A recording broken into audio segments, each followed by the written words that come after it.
اعوذ باللہ من الشیطان الرجیم بسم اللہ الرحمن الرحیم وَإِذْ قَالَ إِبْرَاهِيمُ، اور وہ وقت یاد کرو جب کہا ابراہیم نے، ربی، اے میرے پروردگار، ارینی، مجھے دکھا دیجئے، کیف تحیی الموتیٰ، کہ آپ مردوں کو کیسے زندہ کرتے ہیں۔ ابراہیم علیہ السلام نے اللہ تبارک و تعالیٰ سے یہ سوال کیا کہ مجھے دکھا دیجئے کہ آپ مردے کیسے زندہ کرتے ہیں، کس کیفیت کے ساتھ زندہ کرتے ہیں۔ یہ شبہ ہو سکتا تھا کہ ابراہیم علیہ السلام نے اللہ تعالیٰ سے یہ سوال کسی شک اور شبہ کی بنیاد پر کیا ہو، کہ ابراہیم علیہ السلام کو گویا اللہ کے مردوں کو دوبارہ زندہ کرنے پر گویا ایمان اور یقین نہیں تھا۔ یہ شبہ ہو سکتا تھا، اس لیے اللہ تبارک و تعالیٰ نے خود ہی سوال کر کے اس شبہ کا ازالہ کیا کہ قال، اللہ تبارک و تعالیٰ نے فرمایا، اولم تؤمن، کیا تمہیں یقین نہیں ہے کہ میں مردوں کو زندہ کرتا ہوں؟ اس بات پر تمہیں یقین نہیں ہے؟ قال، ابراہیم علیہ السلام نے فرمایا، بلا، کیوں نہیں، مجھے یقین ہے، میرا ایمان ہے، کامل میرا ایمان ہے اس بات پر کہ اللہ تبارک و تعالیٰ مردوں کو دوبارہ زندہ کریں گے۔ لیکن یہ سوال میں کسی شک اور شبہ کی بنیاد پر نہیں کر رہا، وَلَٰكِن لِيَطْمَئِنَّ قَلْبِي، لیکن تاکہ میرے دل کو سکون حاصل ہو جائے، کہ انسان کو کسی بات پر کامل ایمان تو ہوتا ہے، لیکن بسا اوقات اس کے ذہن میں اس کی کیفیت کے حوالے سے مختلف صورتیں آ رہی ہوتی ہیں، کہ ہو سکتا ہے اللہ تعالیٰ اس طرح زندہ کرتا ہو سکتا ہے اس طریقے سے زندہ کریں، اس کیفیت سے زندہ کریں، مختلف کیفیات اس کے ذہن اور خیالات میں آ رہی ہوتی ہے۔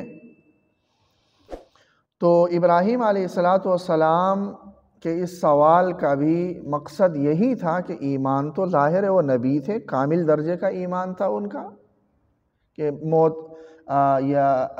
حیات بعد الممات پر کامل طور پر ان کا ایمان تھا۔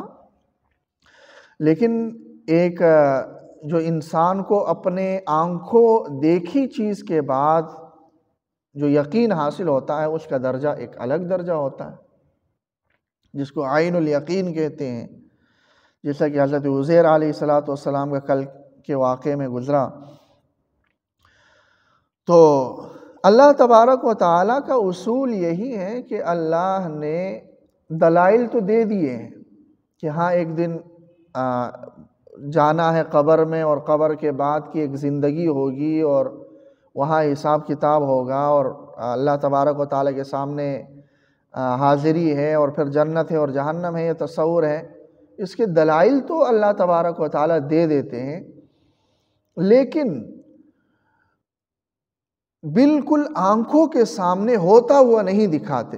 یہ اللہ کے حکمت کے ہی خلاف ہے، کیونکہ ایک چیز بالکل آنکھوں کے سامنے ہی انسان کو نظر آ جائے، پھر اس کے لیے کوئی چارہ نہیں بچتا کہ وہ اس کا انکار کرے۔ جنت ہمارے آنکھوں کے سامنے نظر آ جائے تو کوئی انکار ہی نہیں کر سکتا، جہنم آنکھوں کے سامنے نظر آ جائے تو انکار کرنے کی کوئی گنجائش ہی نہیں ہے۔ تو یہ اللہ کی حکمت کے خلاف ہے، کیونکہ اللہ تبارک و تعالیٰ نے یہ زندگی اور یہ دنیا ایک امتحان کے طور پر بنائی ہے۔ تو دلائل سارے دے دیے غیب کی باتوں کی، کہ ہاں یہ بھی ہونا، یہ بھی ہونا، یہ بھی ہونا، اس کے دلائل دے دیے، لیکن آنکھوں دیکھا حال اللہ تبارک و تعالیٰ نے کسی کو دکھایا نہیں، الا یہ کہ انبیاء کو جو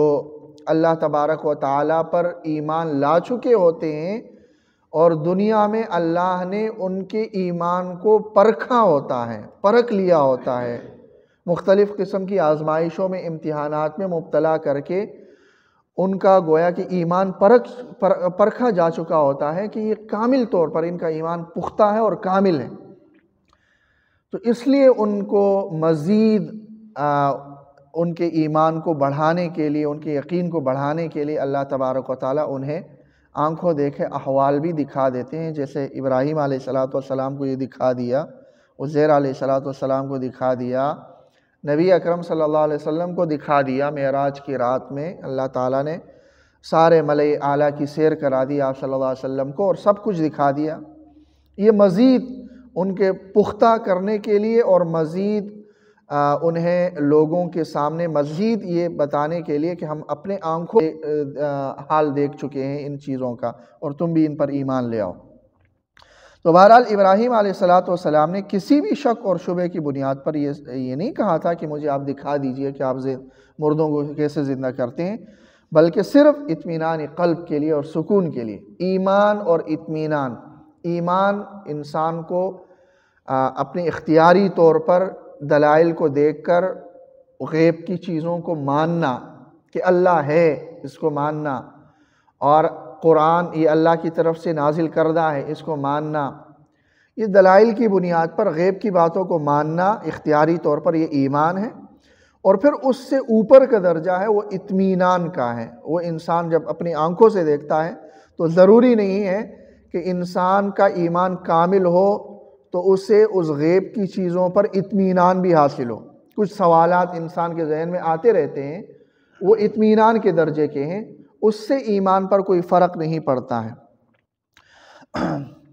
تو اللہ تعالیٰ نے فرمایا، قال، اللہ نے فرمایا ٹھیک ہے ہم دکھا دیتے ہیں آپ کو ایک جھلک اس کی، فَخُذْ أَرْبَعَةً مِّنَ الطَّيْرِ، 4 پرندے لے لو، فَصُرْهُنَّ إِلَيْكَ، اور ان پرندوں کو اپنے ساتھ مانوس کر دو کہ وہ آپ کے بلانے پر آپ کے پاس آ جائیں،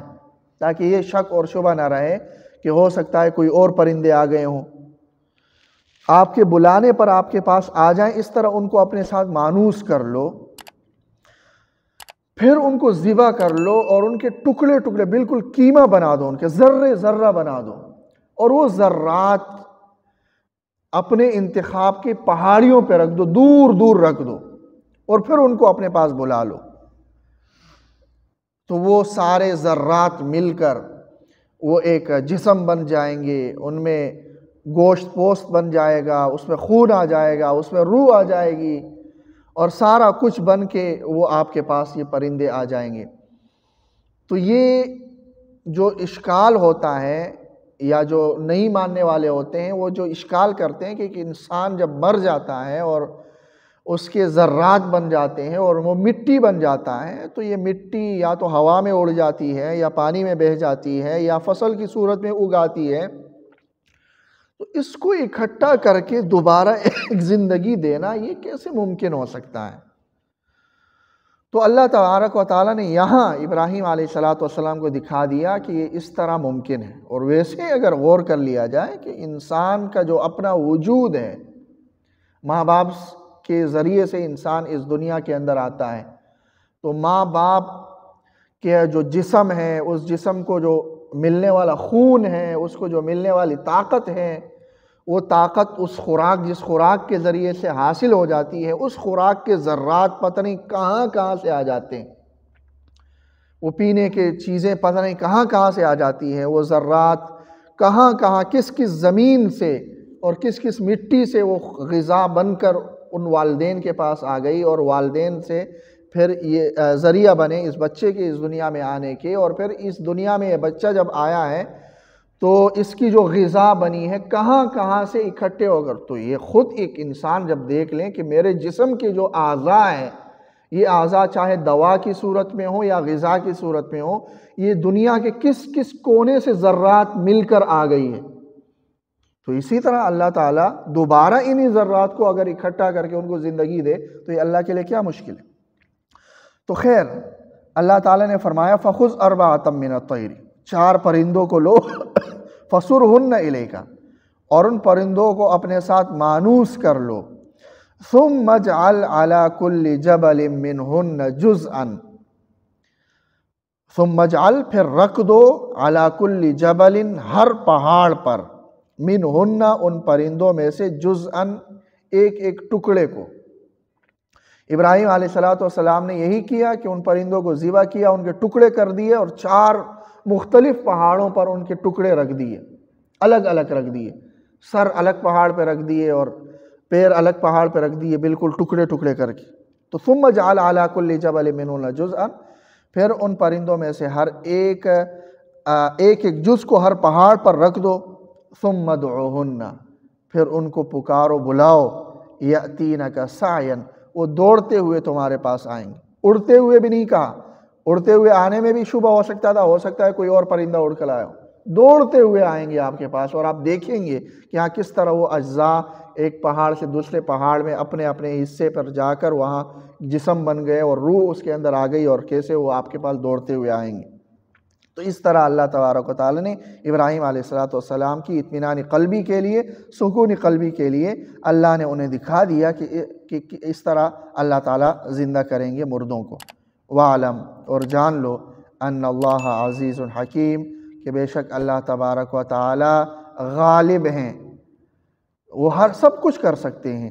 حکیم اور حکمت والے ہیں، ہر کام حکمت کے ساتھ کرتے ہیں۔ یہ نہیں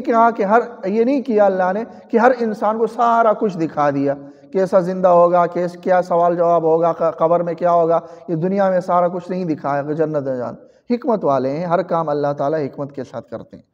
اللہ تعالیٰ عمل کی توفیق دے۔